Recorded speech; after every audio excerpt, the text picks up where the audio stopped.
Hello students, welcome back to Commerce Shruti. How are you all? I hope all of you are doing good. आज हम start करने वाले हैं अपनी issue of share की second video.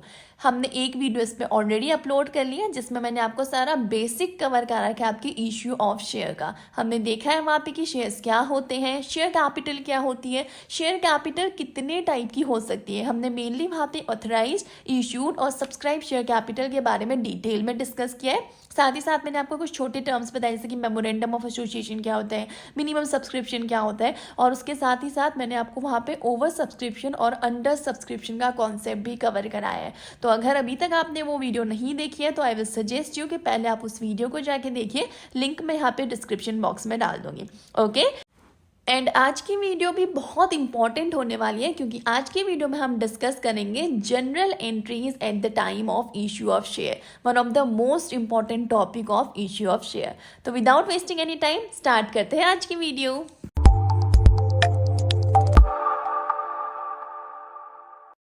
General entry start करने से पहले एक छोटा सा रिकैप कर लेते हैं कि ऑथराइज्ड, इशूड और सब्सक्राइब्ड शेयर कैपिटल क्या होती है।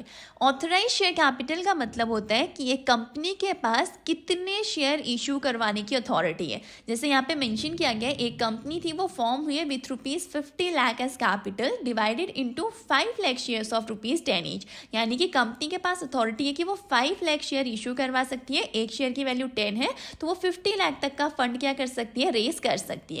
इशूड शेयर कैपिटल क्या बताती है कि कंपनी ने एक्चुअल में कितने शेयर्स इशू करवाए। यहाँ पे मेंशन है कि कंपनी ने इशू करवा रखे हैं 1 लाख शेयर ऑफ ₹10 ईच। देखो, कंपनी के पास अथॉरिटी थी कि वो 5 लाख शेयर इशू करवा सकती थी, लेकिन एक्चुअल में कितने इशू करवाए हैं उसने, 1 लाख शेयर्स। तो इशूड कैपिटल कितनी हो गई, 1 लाख शेयर्स, और इशूड शेयर कैपिटल क्या हो जाएगी, 1 lakh multiply by 10, that means 10 lakh rupees. Clear है। Third one is subscribed share capital. Subscribe share capital क्या होती है कि हमने जो भी शेयर्स इशू करवाए थे उसमें से एक्चुअल में हमारे पास कितनी एप्लीकेशन रिसीव हुई है। जैसे यहाँ पे एप्लीकेशन रिसीव हुई है कितने के लिए, 90,000 शेयर्स के लिए। तो सब्सक्राइब कैपिटल यहाँ पे कितनी है, 90,000 शेयर्स। और सब्सक्राइब शेयर कैपिटल की बात करूँ तो कैसे निकालेंगे, 90,000 शेयर्स के लिए हमारे पास एप्लीकेशन आई, एक शेयर की वैल्यू थी ₹10, तो यहाँ पे टोटल हमारी सब्सक्राइब शेयर कैपिटल कितनी हो गई, 9 लाख रुपीज। देखो, कंपनी ने इशू कराए थे 1 लाख शेयर्स, लेकिन एप्लीकेशन सिर्फ कितने के लिए आ रखी है, यहाँ पे 90,000 शेयर्स के लिए। क्लियर है ये कॉन्सेप्ट सबको? ऑलराइट, तो चलिए बढ़ते हैं आगे। आज हमें मेन यहाँ पे क्या देखना है कि जब शेयर्स इशू करवाए जाते हैं तो इस केस में जनरल एंट्रीज कैसे पास की जाती हैं। उससे पहले मैं यहाँ पे कुछ छोटी मोटी चीज़ें आपके साथ डिस्कस करना चाहती हूँ। वो क्या, जैसे यहाँ पे यही एग्जांपल ले लेते हैं हम कि ये जो कंपनी है ये 1 लाख शेयर इशू करवाने वाली थी और एक शेयर की वैल्यू कितनी थी, ₹10। अब देखो, ये शेयर होल्डर पे डिपेंड करता है जो उस कंपनी के शेयर परचेज करना चाहता है कि उसे उस कंपनी के कितने शेयर परचेज करने हैं। लेट्स सपोज मैं भी इस कंपनी के शेयर परचेज करना चाह रही थी और मैंने क्या बोला कि मुझे इस कंपनी के 50 शेयर्स चाहिए। आपको भी परचेज करने थे, आपने बोला कि हमें इस कंपनी के 100 शेयर्स लेने हैं। ऐसे कुछ एक और हमारे पास शेयर होल्डर था, उसने कहा कि मैं तो इस कंपनी के 1000 शेयर्स खरीदना चाहता हूँ। ठीक है, क्लियर हो गई सबको ये चीज़? ओके, अब जैसे मैं 50 शेयर्स परचेस कर रही हूँ तो मुझे 50 शेयर्स के लिए कितना पेमेंट करना पड़ेगा, एक शेयर की वैल्यू कितनी है, 10, दैट मीन्स मैं टोटल कितना पेमेंट करूँगी यहाँ पे 500 का। ऐसे आपने यहाँ पे 100 शेयर्स बाई कर रहे हैं तो आप कितने का पेमेंट करेंगे, 1000 का। और जो शेयर होल्डर 1000 शेयर इस कंपनी के परचेस करेगा वो कितने का पेमेंट करेगा, यहाँ पे 10,000 का। ये चीज़ सबको क्लियर हो गई? ऑलराइट, अब देखो, ऐसे हो सकता है कोई इस कंपनी के बहुत हैवी अमाउंट में शेयर्स परचेस करे। लेट्स सपोज 50,000 शेयर्स वो परचेस करना चाह रहे हैं। ठीक है, ऑल्दो वो उसको मिलेंगे नहीं मिलेंगे बात की बात है, मैं जस्ट आपको एक्सप्लेन कर रही हूँ। ठीक है, तो यहाँ पे वो कितना पेमेंट करेगा, 5 लाख रुपीज़ का पेमेंट करेगा। ठीक है, इतना तो समझ में आ गया सबको? ओके, अब देखो यहाँ पे समझने वाली बात ये है कि कंपनी यहाँ पे क्या बोलती है कि हम अपने शेयर होल्डर्स पे अननेसेसरी बर्डन नहीं डालेंगे। दैट मीन्स हम ये पूरा ₹10 अपने शेयर होल्डर्स से एक बार में डिमांड नहीं करेंगे। तो कैसे पैसा मांगेंगे कहते हैं वो कि हम अपने शेयर होल्डर से इंस्टॉलमेंट में पैसा मांगेंगे। जैसे लेट्स सपोज पहले हमने मांग लिए ₹4, फिर हमने मांगा ₹3, देन हमने मांगा ₹2 एंड फाइनली हमने क्या मांगा, ₹1। तो देखो, इस ₹10 को कंपनी ने इंस्टॉलमेंट में तोड़ दिया ना। पहले कितने मांग रही है, 4, फिर 3, फिर 2, फिर 1, और इसका सम करोगे तो टोटल यहाँ पे कितना आ जाएगा, ₹10। समझ में आई बात सबको कि नहीं आई? तो दैट मीन्स यहाँ पे क्या होगा, जैसे लेट्स सपोज मैंने इस कंपनी के 50 शेयर्स लिए थे तो पहले मैं अपने इस 50 शेयर्स पे ₹4 पे करूँगी। दैट मीन्स ₹200 पे करूँगी। और देखो वैसे अगर पूरा ₹10 एक साथ पे करी होती तो मुझे टोटल कितना पे करना पड़ता, 500 पे करना पड़ता। लेकिन क्योंकि मैं इंस्टॉलमेंट में पे करने वाली तो पहले मैं कितना रुपीज़ पे करूँगी, 200। देन मैं अपनी सेकंड इंस्टॉलमेंट पे करूँगी जब कंपनी मुझसे मांगेगी, तो सेकंड इंस्टॉलमेंट में क्या करूँगी, 50 शेयर्स पे ₹3 पे करूँगी, दैट मीन्स 150। देन मैं अपनी थर्ड इंस्टॉलमेंट जब पे करूँगी उस समय पे मैं 50 शेयर्स पे ₹2 के हिसाब से ₹100 पे करूँगी। एंड फाइनली जब मैं लास्ट इंस्टॉलमेंट पे करूँगी तब मैं 50 शेयर्स के हिसाब से, यानी कि 50 शेयर्स पे मुझे कितना रुपीज़ पे करना है, ₹1 पे करना है, दैट मीन्स टोटल मुझे ₹50 पे करना होगा। और जब हम इसका सम करेंगे तो सम करके देखो यहाँ पे कितना हो रहा है, 5 5 10 2 3 4 एंड 5। तो देखो पेमेंट हमने टोटल 500 का ही किया, इस केस में भी और इस केस में भी। बट यहाँ पे क्या हुआ, कंपनी ने अपने शेयर होल्डर के लिए एक इजी वे निकाल लिया। कंपनी ने बोला कि हम अपने शेयर होल्डर से ₹10 पूरा चार्ज करेंगे, बट कैसे, इंस्टॉलमेंट में, पहले ₹4, फिर ₹3, फिर ₹2 एंड देन फाइनली ₹1। समझ में आई सबको ये बात की नहीं आई? ओके तो देखो यही हमें करना होता है। हम इस चैप्टर में यही रीड करेंगे कि कंपनी क्या करेगी, इंस्टॉलमेंट में अपने शेयर होल्डर से पैसा मांगेगी, और जो इंस्टॉलमेंट में अपने शेयर होल्डर से पैसा मांगेगी तो हर एक इंस्टॉलमेंट की यहाँ पे हम अलग से जर्नल एंट्री पास करते हैं। ओके, अब मैंने आपको एक चीज़ बताई थी कि जब इंटरेस्टेड कैंडिडेट कंपनी के शेयर के लिए अप्लाई करते हैं तो एक एप्लीकेशन फॉर्म फिल करते हैं, राइट? ठीक है, तो जब वो एप्लीकेशन फॉर्म फिल कर रहे होते हैं तो कंपनी बोलती है कि हमें श्योरिटी चाहिए कि आप हमारी कंपनी के शेयर्स को परचेस करेंगे, आप सिर्फ एप्लीकेशन फॉर्म ही फिल नहीं कर रहे हैं। तो कंपनी क्या बोलती है, आप हमें एडवांस में क्या करिए, एडवांस मनी पे कीजिए, जिसे हम यहाँ पे क्या बोलते हैं, एप्लीकेशन मनी। एप्लीकेशन मनी मतलब वो मनी जो शेयर होल्डर क्या करते हैं, फॉर्म फिल यानी कि एप्लीकेशन फिल करने के समय पे करते हैं। ठीक है, तो दैट मीन्स ये जो ₹4 हम यहाँ पे अपने शेयर होल्डर से लेंगे, इसको क्या नाम दिया जाता है, एप्लीकेशन मनी। ये एक तरीके से आप कह सकते हो कि शेयर होल्डर एडवांस में पेमेंट कर रहे हैं कि वो अपना इंटरेस्ट शो करें कि हम आपकी कंपनी के शेयर होल्डर बनना चाहते हैं, हमें आपकी कंपनी के शेयर्स परचेस करने हैं और हम आपको ये एप्लीकेशन मनी भेज रहे हैं, आप हमें शेयर्स अलॉट करिए। समझ में आ गई बात की नहीं आई? ठीक है, तो दैट मीन्स इस 50 शेयर्स पे जब मैं ₹4 पे कर रही होंगी तो मैं क्या कहूँगी, मैंने क्या कौन सी मनी पे कर रखी है, एप्लीकेशन मनी मैंने पे की है। Okay, alright. अब देखो यहाँ पे जनरल एंट्री क्या होगी, एप्लीकेशन मनी रिसीव होने की। हमारे पास क्या हो रहा है, पैसा आ रहा है। रूल क्या कहता है, डेबिट व्हाट कम्स इन। तो हमारे पास पैसा आ रहा है तो मैंने बैंक अकाउंट को यहाँ पे क्या किया है, डेबिट किया हुआ है। समझ में आया ना ट्रांजेक्शन की नहीं आया? ओके, अब कुछ लोग कह सकते हैं कि मैम बैंक को क्यों डेबिट किया, कैश को क्यों नहीं डेबिट किया? क्योंकि देखो जो भी इंटरेस्टेड कैंडिडेट एप्लीकेशन मनी पे कर रहे हैं वो कंपनी के बैंक अकाउंट में डिपॉजिट हो रहा है, इसलिए मैंने यहाँ पे क्या लिखा है, बैंक अकाउंट को डेबिट किया है। इतना सबको क्लियर हो गया? ओके, और ये पैसा कौन से सोर्स से आ रहा है, ये पैसा आ रहा है हमें एप्लीकेशन मनी के थ्रू, इसीलिए हमने यहाँ पे क्रेडिट किया है किसे, शेयर एप्लीकेशन अकाउंट को। ये शेयर एप्लीकेशन अकाउंट जो है आपका, ये उन सभी लोगों को रिप्रेजेंट कर रहा है जिन्होंने हमें पेमेंट किया है। एंड रूल भी क्या कहता है, क्रेडिट द गिवर। तो वो सभी लोग जो हमारी कंपनी के शेयर परचेस करना चाहते हैं, क्या वो गिवर है कि नहीं है? बिल्कुल वो गिवर है, और ये शेयर एप्लीकेशन जो है यहाँ पे उन्हीं लोगों को क्या कर रहा है, रिप्रेजेंट कर रहा है। तो यहाँ पे हमारा नरेशन क्या हो जाएगा, being application money received on इतना share at the rate of rupees इतना पर शेयर। क्लियर है सबको? फर्स्ट एंट्री कौन सी? First entry application money receive होने की। अब दूसरी एंट्री हमारी क्या होती है, ये एप्लीकेशन मनी जो भी हमारे पास आया है इसे हमें ट्रांसफ़र करना होता है कहाँ, शेयर कैपिटल अकाउंट में। तो बहुत ईजी एंट्री है। पहले हमने शेयर एप्लीकेशन को यहाँ पे क्रेडिट किया था, तो यहाँ पे हम क्या कर देंगे, शेयर एप्लीकेशन अकाउंट को डेबिट कर देंगे और क्रेडिट क्या हो जाएगा, टू शेयर कैपिटल अकाउंट, और उसके narration being application money transfer to share capital account. I hope ये एंट्री आपको क्लियर हो गई होगी।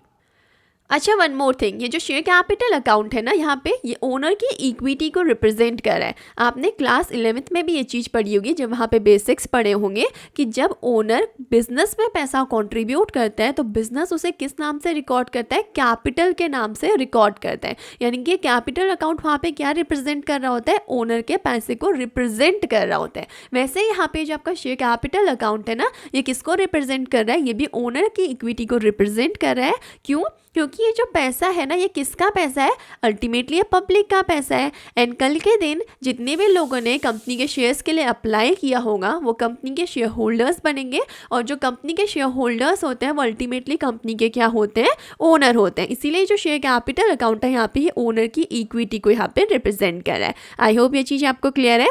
ओके, अब देखो हमने पहली एंट्री तो पास कर ली, जो हमने पहला इंस्टॉलमेंट अपने शेयर होल्डर से मांगना था। ठीक है, एक सेकेंड, वापस से आते हैं इस पेज पे।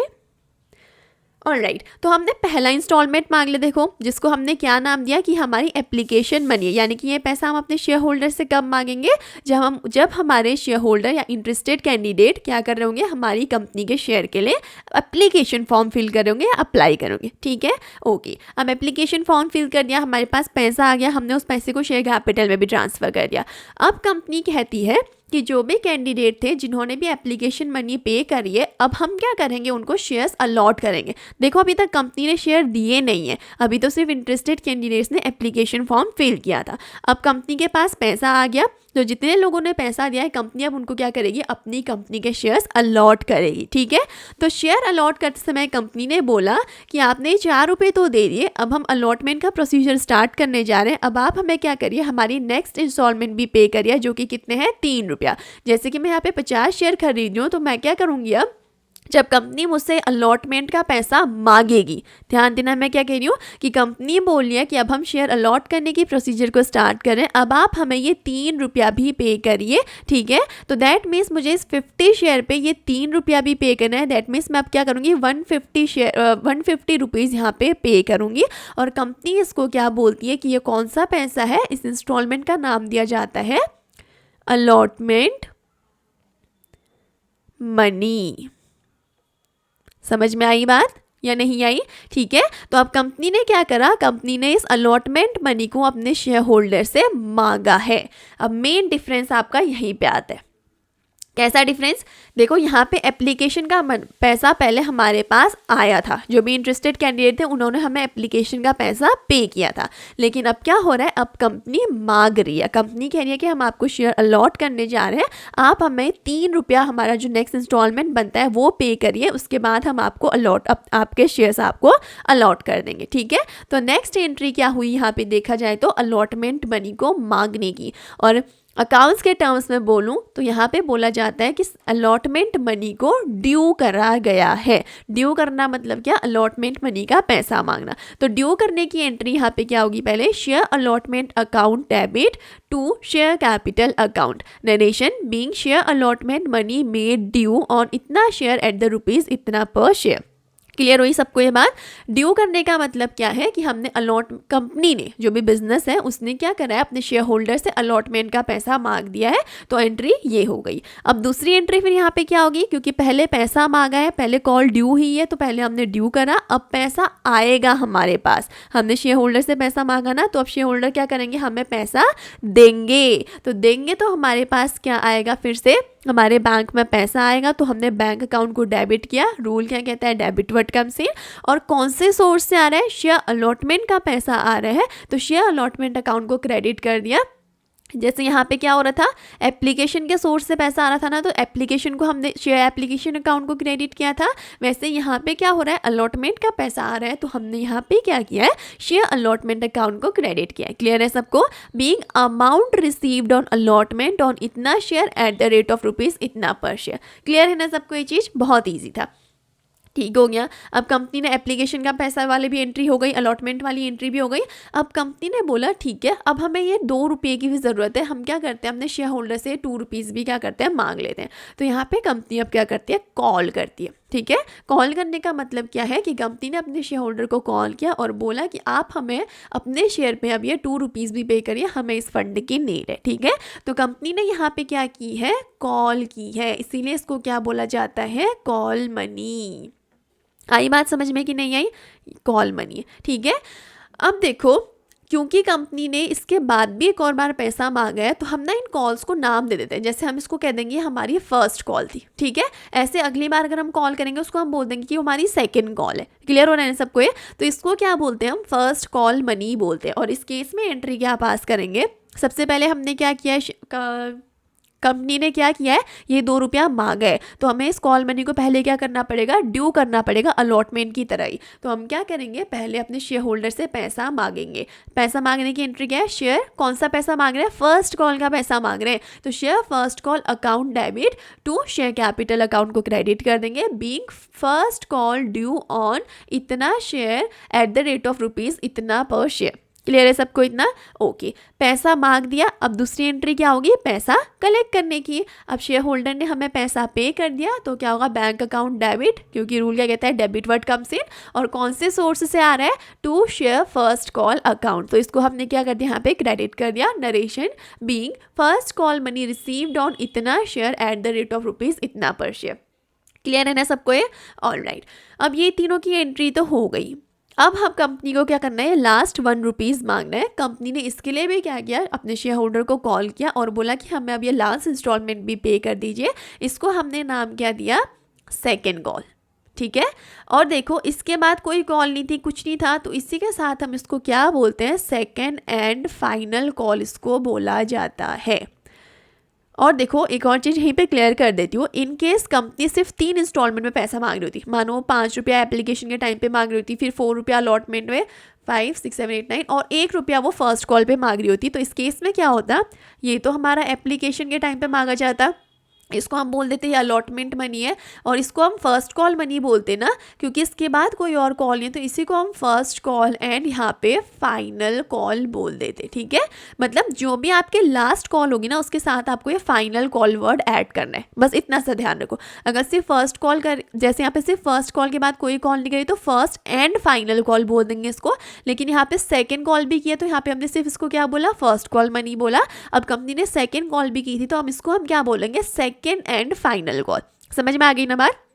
छोटा सा डिफरेंस था, पता होनी चाहिए बात, क्योंकि most of the student confuse हो जाते हैं कि फर्स्ट एंड फाइनल कॉल लिखे मैम यहाँ पे, या सेकंड कॉल के साथ फाइनल कॉल है, तो कंफ्यूज बिल्कुल नहीं होना। आपको देखना है कि कंपनी ने कितनी कॉल की है, अगर एक ही कॉल करी है तो वही फर्स्ट कॉल भी है, वही फाइनल कॉल भी है, लेकिन अगर कंपनी ने 2 कॉल कर दी है तो ये वाली सिर्फ फर्स्ट कॉल रहेगी और ये वाली क्या हो जाएगी, सेकेंड एंड फाइनल कॉल हो जाएगी। क्लियर है ना सबको ये? ओके, तो अब आप स्मार्ट हो चुके हैं। यहाँ पे भी हमें क्या करना है, पहले सेकेंड कॉल का पैसा मांग रहे हैं, दैट मीन्स सेकेंड कॉल को पहले हमें क्या करना पड़ेगा, ड्यू करना पड़ेगा। जल्दी से बताओ ड्यू करने की एंट्री क्या, अब तो सबको लर्न हो गई होगी। Share second and final call account debit to share capital account, narration being second and final call due on इतना share at the rate of rupees इतना पर शेयर। क्लियर है सबको? ओके, एंड फाइनल एंट्री हमारी क्या हो जाएगी, second and final call की अमाउंट रिसीव होने की। तो पैसा आ रहा है तो क्या हो जाएगा, अमाउंट रिसीव होगी ना, पहले शेयर होल्डर से मांगा, अब क्या हुआ, हमारे पास आया, तो entry bank account debit to share second and final call account को क्रेडिट कर देंगे। नरेशन बीइंग, ओप्स ये मिस्टेक है, यहाँ पे इसको क्या लिखेंगे, second and final call money received on इतना share at the rate of rupees इतना पर शेयर। सबको चीज़ें क्लियर हुई कि नहीं हुई? I hope the thing is clear to you. General entries अच्छे से समझ में आ गई। देखो कुछ नहीं करना है, रट्टाफिकेशन बिल्कुल भी नहीं करना है, बहुत ही ईजी एंट्री है। सबसे पहली चीज़ बस जो आपकी पहली एंट्री है ना, वो सबसे थोड़ी सी डिफरेंट है। क्यों डिफरेंट है? क्योंकि यहाँ पे पहले हमारे पास पैसा आ रहा है, तो बैंक वाली एंट्री यहाँ पे पहले हो जा रही है, उसके बाद हम उस पैसे को कहाँ ट्रांसफ़र करें, शेयर कैपिटल अकाउंट में ट्रांसफ़र करें। ठीक है, ओके। लेकिन उसके बाद से क्या हो रहा है, पहले कंपनी पैसा मांग रही है इंस्टॉलमेंट का, उसके बाद क्या हो रहा है, हमारे पास पैसा आ रहा है। तो बाकी जब से शेयर अलॉटमेंट की एंट्री स्टार्ट होगी ना, उसके बाद से पहली एंट्री कौन सी होगी सारे केसेस में, जैसे अलॉटमेंट मनी को ड्यू करने की, और यहाँ देखो फर्स्ट कॉल को ड्यू करने की, फाइनल कॉल को ड्यू करने की, पहले ड्यू करने की एंट्री होगी, उसके बाद रिसीव करने की एंट्री होगी, जैसे bank account debit to share allotment account, bank account debit to share first and final call account, bank account debit to share second and final call account. ठीक है, समझ में आया कि नहीं आया? ओके, बस फर्स्ट एंट्री में क्या होगा, ये जो बैंक वाली आपकी एंट्री है ये पहले आएगी, और जो शेयर कैपिटल में ट्रांसफर करने वाली एंट्री है सेकंड नंबर पे आएगी। लेकिन उसके बाद से सारी एंट्री आपकी सेम रहेगी, पहले आप ड्यू करेंगे, उसके बाद आप रिसीव करने की एंट्री करेंगे। क्लियर है सबको कि नहीं क्लियर हुआ? ऑलराइट, तो आज की वीडियो को यहीं पे सम अप करते हैं। तो आई होप कि आज हमने जो भी जनरल एंट्रीज पास की हैं इश्यू ऑफ शेयर की, वो आपको अच्छे से क्लियर हो गई होंगी, क्योंकि मैंने बिल्कुल बेस्ट ट्राई किया है कि एक एक चीज़ आपको यहाँ पे एक्सप्लेन करूँ। बट स्टिल कोई डाउट होगा, कोई कन्फ्यूजन होगा, कहीं पे कोई प्रॉब्लम आ रही होगी, तो you can mention that in the comment section. मैं यहाँ पे बैठी ही इसलिए हूँ कि आप मुझसे डाउट पूछो और मैं आपके डाउट्स को रिजॉल्व करूँ। ऑलराइट, तो मैं आपको एक अपने टेलीग्राम ग्रुप का लिंक भी डिस्क्रिप्शन में दे दूँगी, आप वहाँ पर भी अपनी क्वेरीज, अपने डाउट्स को पूछ सकते हैं, ठीक है। और अगर वीडियोस अच्छी लग रही हो, आज का कंटेंट हेल्पफुल लगा हो, तो please do like, share and subscribe as well.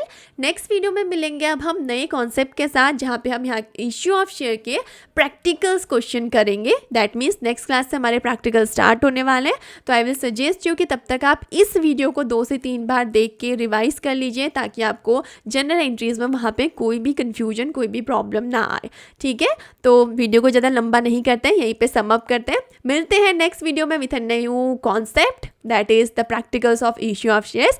Till then, bye bye, take care, thank you so much.